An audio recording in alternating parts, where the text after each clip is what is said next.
Hello everyone, how are you doing today? I hope you're having a wonderful day.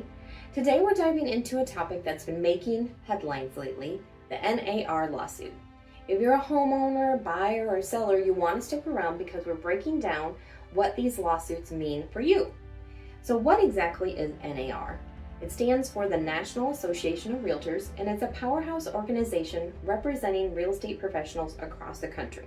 So it's just an association that we're members of. We're also a member of the Arkansas Realtors Association, as well as the local board, the Tri-County Board of Realtors.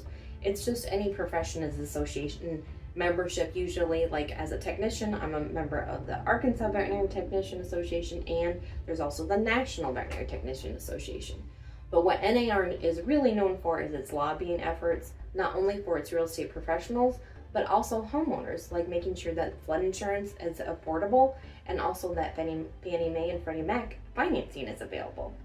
But NAR has been facing some legal challenges, and that could have significant implications for the real estate industry as a whole. Let's start by understanding what this lawsuit is all about. Essentially, they revolve around allegations of anti-competitive behavior and collusion within the real estate industry. So us realtors are the real estate industry, and critics argue that the rules and policies that NAR has in place stifle competition and drive up the costs of home buying prices. And the lawsuit comes from not only the Department of Justice, but also a bunch of home buyers. And they're saying that NAR and some other big real estate brokerages that are across the nation created a system that limits competition. And it drives up our commission rates and therefore drives up listing prices and sales prices.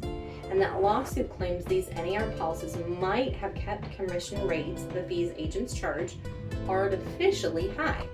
And so basically folks are arguing you might have been paying more than necessary. Now we all know that sales prices, listing prices and sales prices have gone up since COVID.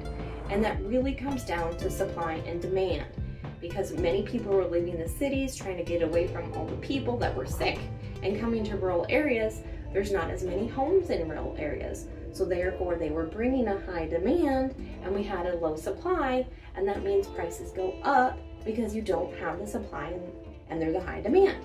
It doesn't have anything to do with what real estate agents were charging. We charged the same commission rate in 2018 as we do in 2024. Our commission rates have not changed. The prices have gone up, yes, but that means the home sellers are making more. That's not us making more. And actually, NAR has regulations against us having the same commission rates. We cannot have the same commission rates. We actually put the MLS in place to have it fair for both buyers and sellers. So this really comes down to buyer representation. That is another aspect of the lawsuit, and it relates to how buyers are represented as well as how buyers' agents are paid. Critics are saying that NAR's current rules make it difficult for buyers to negotiate lower commissions or to choose alternative forms of representation, meaning that they don't have to work with a listing agent, they can work with whatever agent they want to. There are discount brokers and buyers' agents who will rebate a portion of their commission. Again, a buyer can work with any agent that they want to. Just because the listing agent has agreement with the seller, they can choose whatever buyer's agent they want to bring in and get paid, and their agent can get paid, and the buyer is taken care of with representation. Now, as I stated before, with a listing commission, that's an agreement between an agent and the seller. Now, there is some consideration that buyer's agent, by accepting that commission that the listing agent and the seller agree to, therefore they're not getting to negotiate that. But they can negotiate that between them, the buyer and the buyer's agent. So they do still get to negotiate that. They can agree to a lesser commission than what we paid, and they can have the buyer pay more. So there's still negotiation between all parties available. It's not a fixed system. So what does all of this mean for you as a consumer, as a home buyer, as a home seller? Well, if these lawsuits are successful, they are still pending, they're not completely agreed to, it could lead to significant changes in the way real estate transactions are conducted. They could potentially result in more transparency, lower costs, and increased competition in the market. Now, I don't really understand how it can be more competitive. We are very competitive right now. We have to work with our competitors to be able to show their listings and have their buyers look at our listings. So we're always working together, but we're also always competing for that buyer and that seller to work with. Plus, there's lots of new agents on the market because the increased market in the last couple years has caused people want to enter the real estate market and become an agent. So there's already plenty of competition. We always have had commission available to be negotiable between a seller and the listing agent, and it's negotiable between other agencies when we pay them for their buyer agreements. So I don't see how it can increase competition, and I actually believe it's going to be more difficult because it's very likely that the buyer is going to have to pay their agent out of pocket now because the seller is only going to want to pay their side. Of course, NAR and its supporters have a different perspective. They argue that the organization's rules and policies currently in place are necessary to maintain professional standards and protect consumers. They also contend that real estate commissions are negotiable and that buyers and sellers have the freedom to choose a representation that best suit their needs. Every buyer or seller has the opportunity to choose their own agent. You don't have to work with a listing agent if you're a buyer, and a seller doesn't have to work with whoever represents the buyer. That both of them get to decide, and they can choose whatever agent they want, whether it's based on where they're at or what commission they charge or their experience, whether long or short. They all have that option to choose, and all of their commissions are negotiable currently.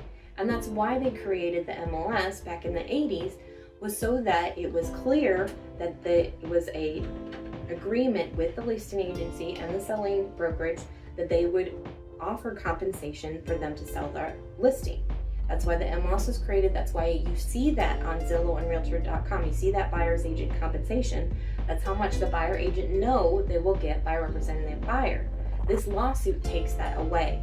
That will not be on the MLS at all, and it will be completely up to buyers to negotiate their fee with their buyer's agent. That could come out of pocket. It could come from the seller if they're willing to pay for it. But again, it's going to completely change how that commission is going to be paid to that buyer's agent and how much that's going to be. As these lawsuits play out in the courts, it's important for consumers to stay informed about the potential impact on the real estate market. Whether you're buying or selling or just getting interested in the industry, keeping an eye on the developments of this case can help you make more informed decisions. So the settlement hasn't been accepted by the other side. It includes NAR paying hundreds of millions of dollars, but it's also protecting any other real estate agents from getting sued later on. And it also takes away the MLS from putting the buyer's agency on there. It doesn't mean that sellers can't offer compensation. It doesn't mean that there can't be continued compensation agreement between brokerages. It just can't be on the MLS. So as a buyer, you need to be making sure that your buyer's agent is explaining to you how they are getting paid and aren't expecting you to pay them at closing in cash and not telling you up front. And as sellers, you need to be communicating with your listing agent whether you're willing to pay that buyer's agent compensation, because that buyer is going to have to come up with that money, and that means there's less money for them to pay to purchase your house. So it all comes out of the same bin. There's only so much toothpaste in the tube between buyer's down payment and closing costs, and now them having to pay buyer's agency. Where's it all going to come from? So regardless of what happens with the lawsuit, finding the right real estate agent is still crucial. You want someone who's experienced, knowledgeable, and negotiates like a boss. If you found this video helpful, be sure to give it a thumbs up and hit that subscribe button for more content about real estate buying and selling. Check out this video on Who is Your Agent, where we dive deeper into who is representing you. Trust me, you won't want to miss it. Thanks for watching and have a blessed day.